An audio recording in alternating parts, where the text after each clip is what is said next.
오랜 기다림 끝에 스토커2 초르노빌의 심장부가 마침내 출시를 앞두고 있습니다. 우크라이나의 대표 게임 개발사인 GSC 게임 월드가 개발한 이번 작품은 다양한 기술적 문제와 우크라이나를 침공한 러시아와의 전쟁으로 인해 수많은 지연을 겪었지만 드디어 2024년 9월 출시를 예고하고 있습니다. 이번 작품은 그동안의 고난을 딛고 어떻게 시리즈를 발전시켰으며 우크라이나의 자유와 저항의 정신을 게임 속에 녹여냈는지 살펴보겠습니다. 스토커2는 2007년에 첫 출시된 스토커 섀도우 오브 초르노빌을 기반으로 한 후속작으로 15년이 넘는 시간 동안 시리즈가 어떻게 발전해왔는지를 보여줍니다. 게임 내에서 플레이어는 초현실적인 방사능 오염 구역인 존을 탐험하며 괴물, 인간, 그리고 신비로운 현상들과 맞서 싸우게 됩니다. 이번 작품에서는 눈에 띄는 개선점들이 다수 존재합니다. 시리즈 특유의 불완전함, 즉 이른바 잭 요소는 사라지고 보다 현대적인 FPS 경험을 제공합니다.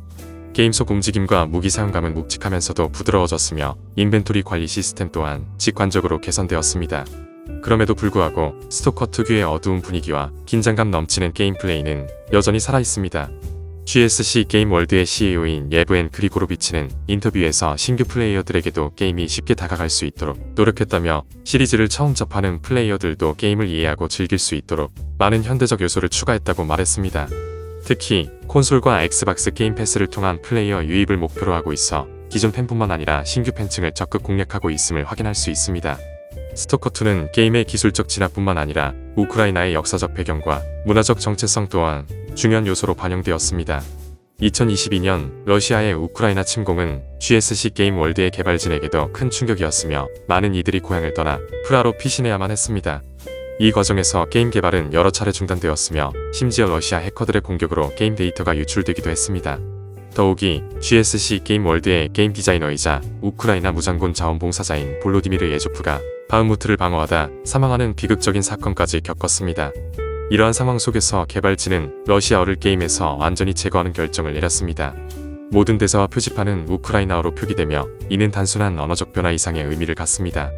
그리고로비치는 우리는 게임 속에서 전쟁에 대한 직접적인 메시지를 넣기보다는 러시아어를 배제하고 싶었다고 말했습니다.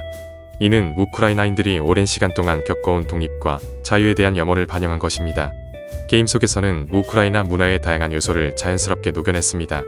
게임 내에서 발견할 수 있는 우크라이나 문화의 모자이크가 그의 입니다. 그리고로비치는 이를 우크라이나인으로서의 정체성을 강조하고자 했다며 우크라이나의 자유와 저항의 역사를 담아냈다고 설명했습니다. 역사적으로 우크라이나는 여러 번의 혁명을 통해 자유를 쟁취하려 했고 이는 현대에까지 이어져 오고 있습니다. 스토커2는 시리즈 고유의 분위기와 매력을 유지하면서도 현대적인 게임 디자인을 도입해 보다 넓은 플레이어층을 포용하려는 노력을 하고 있습니다. 그리고로비치는 우리는 새로운 디자인 요소를 도입해 게임을 현대적으로 만들었지만 여전히 스토커의 고유한 긴장감과 분위기를 유지하고자 했다고 말했습니다. 이는 기존 팬들에게 익숙한 긴장감 넘치는 순간들과 방사능 지역의 위험을 그대로 느끼게 하면서도 새로운 플레이어들에게는 다소 세련된 게임 경험을 제공하려는 것입니다. 게임은 언리얼 엔진 5를 사용해 더욱 생동감 넘치는 그래픽을 제공하며 플레이어가 방사능 오염 지역을 탐험하며 아티팩트를 찾는 전통적인 스토커의 게임 플레이 요소도 유지되었습니다. 이러한 아티팩트는 플레이어가 벨트에 착용해 추가적인 능력을 부여받는 등 새로운 전략적 요소로 발전했습니다. 스토커2 초르노빌의 심장부는 그동안의 역경을 딛고 우크라이나의 저항 정신과 게임 시리즈의 정체성을 결합한 작품입니다. 이 게임은 단순한 FPS가 아니라 우크라이나의 문화적 정체성과 역사를 반영한 예술적 표현입니다. 전 세계 플레이어들이 이 게임을 통해 경험하게 될 존은 단순한 게임 속 세계를 넘어 우크라이나인들의 자유를 향한 갈망과 저항 정신을 대변하는 공간으로 자리 잡을 것입니다.